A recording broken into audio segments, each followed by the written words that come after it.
What is going on?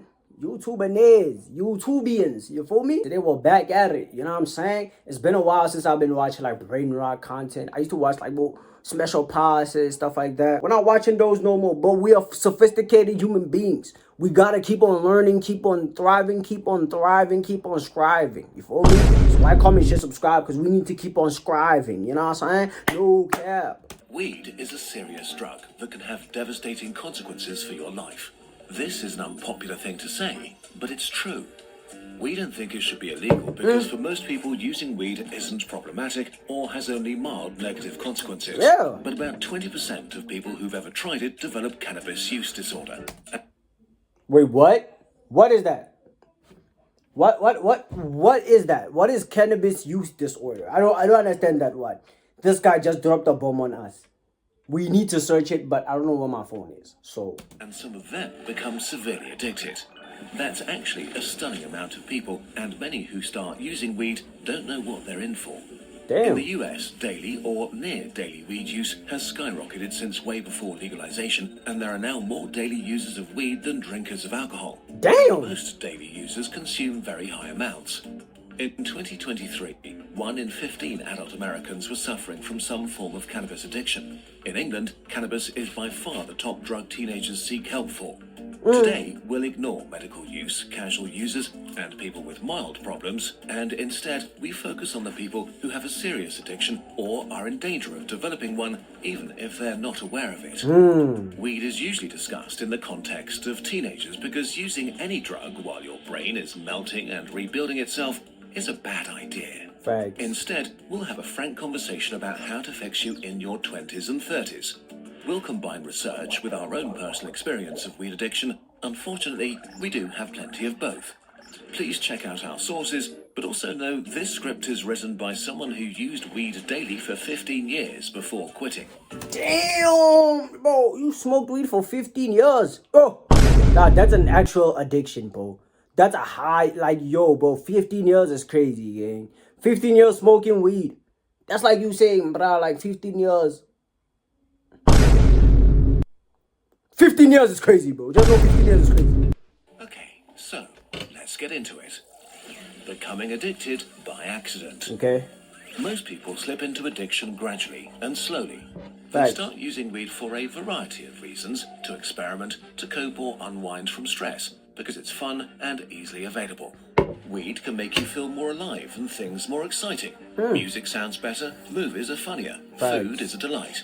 It can be great fun with friends and a major source of comfort. The frequency with which you're consuming weed is the most obvious thing to look out for.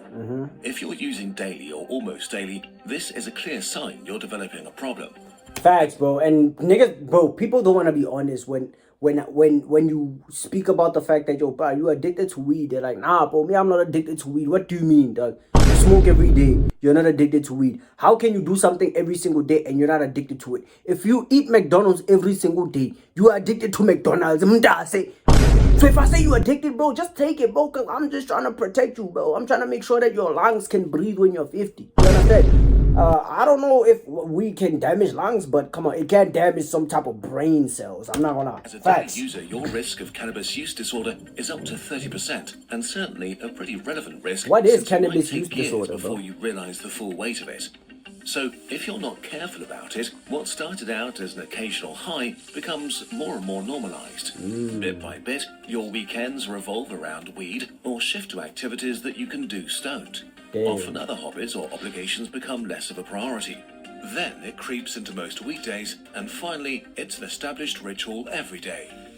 Over time, weed's nature changes. The joy-enhancing effects dissipate while a comfortable numbness takes over. Weed can become your primary method of coping with life, but it doesn't make you stronger, better, or more resilient. Instead, it covers up negative emotions by building a snail shell that you can retreat into. Do you have a problem with weed? Super easy test. Stop doing it for 4 weeks, starting today. Not tomorrow, today. No matter. This is for everything. This for drop. This for alcohol. This for whatever you're addicted to, bro. If you have a problem, if you know you're addicted, or maybe you don't know you're addicted. You know, some people just convince themselves they're not addicted. If you don't know you're addicted, just stop doing it for 4 weeks. And then let's see, bro. Cause now it's like, bro, y'all just be damaging yourselves, bro, every single time. And you know what is worse about weed? Here's what's worse about weed, bro. Weed, nah, you smoke it once, nah, it's you feel me? Smoke it the second time, third time. Maybe let's say at first it's like one Friday, and then you smoke it again after like 3-4 months, another Friday, 4 months, another Friday. You just go a long time without smoking it, right? And then it comes to a point where, okay, you go from smoking it on for a long time to like every week. Every Friday we're doing this. And then it goes for every Friday to one Monday, you're like, hey dog, let me just take a young spliff, you understand? And then you're like, Tuesday, you broke your cycle. All of a sudden it's an everyday thing. Facts. That's how it traps you, bro. I don't know why, but like that's what it does, and it's so sad, bro, because a lot of bros are so addicted. I love watching videos like this because it's just like What you have coming up. it just makes you realize shit. Challenging or you can't make it, this should give you food for thought. Once weed has become a daily or near daily habit, the cumulative damage to your life can be profound. Bro. But first, let's talk about another thing that can become harmful without you noticing it. No data security. Today's sponsor Okay. W ad. to protect your people W can ad. sometimes progress in slow motion. The addiction keeps you where you are, while your body ages and your friends move forward. But youth masks stagnation. For years, you don't notice how much weed might be holding you back, because if you're young, life changes by itself. Right. The outside world takes on the initiative and provides a lot of support for you. You're surrounded by peers, may still have childhood friends, progress through school, start work or university, and find new places and friendships. Moving slowly is kind of okay in your 20s, as life naturally throws experiences and challenges at you. But it's still not great for you. This is the time when your body is probably at its peak, and you can use it for things you'll not be able to do later. From sports to dating and staying out late, traveling and experiencing the world. Facts. It's the easiest time to build a healthy social life, the greatest predictor of how happy you'll be over the next few decades. You'll likely never have fewer responsibilities again, so you can explore and take risks. Spending this time stoned with passive activities like scrolling over reposts on Reddit is something you might regret later. You'll never get this period of your life back. As you age out of your 20s, things change massively. Around this time, most people naturally tone down their weed consumption or quit entirely. Okay. You're entering one of life's great inflection points, and you risk getting left behind. Your social life is different after 30. Friendships need care, attention, and active time investment to survive, and weed addiction works against you on multiple levels. Studies show that for some people, weed can worsen social anxiety, especially if you start using more and more. And once you feel anxious about socializing, it becomes pretty tempting to just stay home and avoid events or new. It is cooking though. A lot of people, when they smoke weed, they don't want to go outside no more, bro. They don't want to go outside. They don't want to just interact with people, talk to other people. Yo, what's going on? They don't want to do it anymore, bro. They just want to be in the comfort of their own home, a blunt, some water. I'm telling you, bro. All of a sudden, he's ordering pizza and stuff. You go check your boy. He's like, bro, me, I'm smoking today. I don't want to go outside. What do you mean you don't want to go outside? Let's go outside. For me, social anxiety is not a good thing, bro. Hey, this video is educating me. I can't lie. Since weed numbs feelings, it's easy to push away FOMO or guilt about cancelling last minute. You'll go next time. But will you? Speaking from personal experience, you may turn into a friend that's unreliable, flaky, or rarely shows up anymore. But the more opportunities to hang out with friends you skip, the fewer will be there in the future. Especially if you do weed alone, it can become the central focal point in your life. Reports show that many people with addictions gradually reduce the activities or hobbies they once enjoyed in favor of consuming. Bit by bit, this can make you withdraw from the people in your life. Damn. While this can be pretty bad for your social life in your 20s, it may be catastrophic by the time you turn 30. Because in their 30s, most people are plenty busy. Careers, partners, travel, children, and their closest friends are now priorities. Free time becomes super valuable, and casual hangouts turn into two adults comparing their calendars. So people in their 30s are way more selective about what and who they spend their time with. Smoking a joint drops way down their priority list. Even without falling out, you may simply become incompatible if your identity... Are y'all gonna be those type of parents to just like chill there and then when your kids are not there, like you're there smoking a joint, are you gonna be that type of parent? I might be that type of parent. I'm not even trolling, bro. When my kids are not there, me, I'm there, getting high a little bit. You understand? My kids are not here. My wife is out there going to span. She's taking kids home to work. What? She's taking the kids to thingy. What's the school? Me, it's an off day for me. I'm not streaming that day. So guess what I'm doing? Shay Blondie. I'm like those. You understand? Boy, I'm just having fun bowling. No cap. You have your alone time and you play video games with your boys. You call your boys, hey, bro, you want to play some video games? Let's do it. You know what I'm saying? No cap. End up with weed, or when your friends have a lot going on and you don't. This happens a lot. But once in a while, though. If it's every day, I try. So many problematic weed users focus on a small circle of friends and acquaintances who are also using weed. This can create an isolation trap. If your friends quit or they withdraw to use it alone, you can face sudden isolation and loneliness. Or you may feel pressure to keep using it because you're scared of losing your friends. It's harder and takes longer to make new friends in your 30s than in your 20s, so to change your situation you need courage, energy and motivation. Right. Things weed addiction makes much harder to master. Worse still, people who feel lonely tend to use more weed to cope, which is linked to even more social isolation. Damn. Weed can fill the role of your best friend. It's there when you're lonely, it makes you feel okay in the moment. Your love life can also suffer.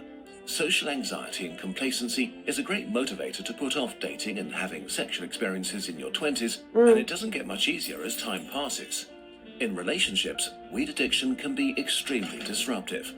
Reports show that partners of daily users can feel neglected, that couple communication can break down, and that trust evaporates.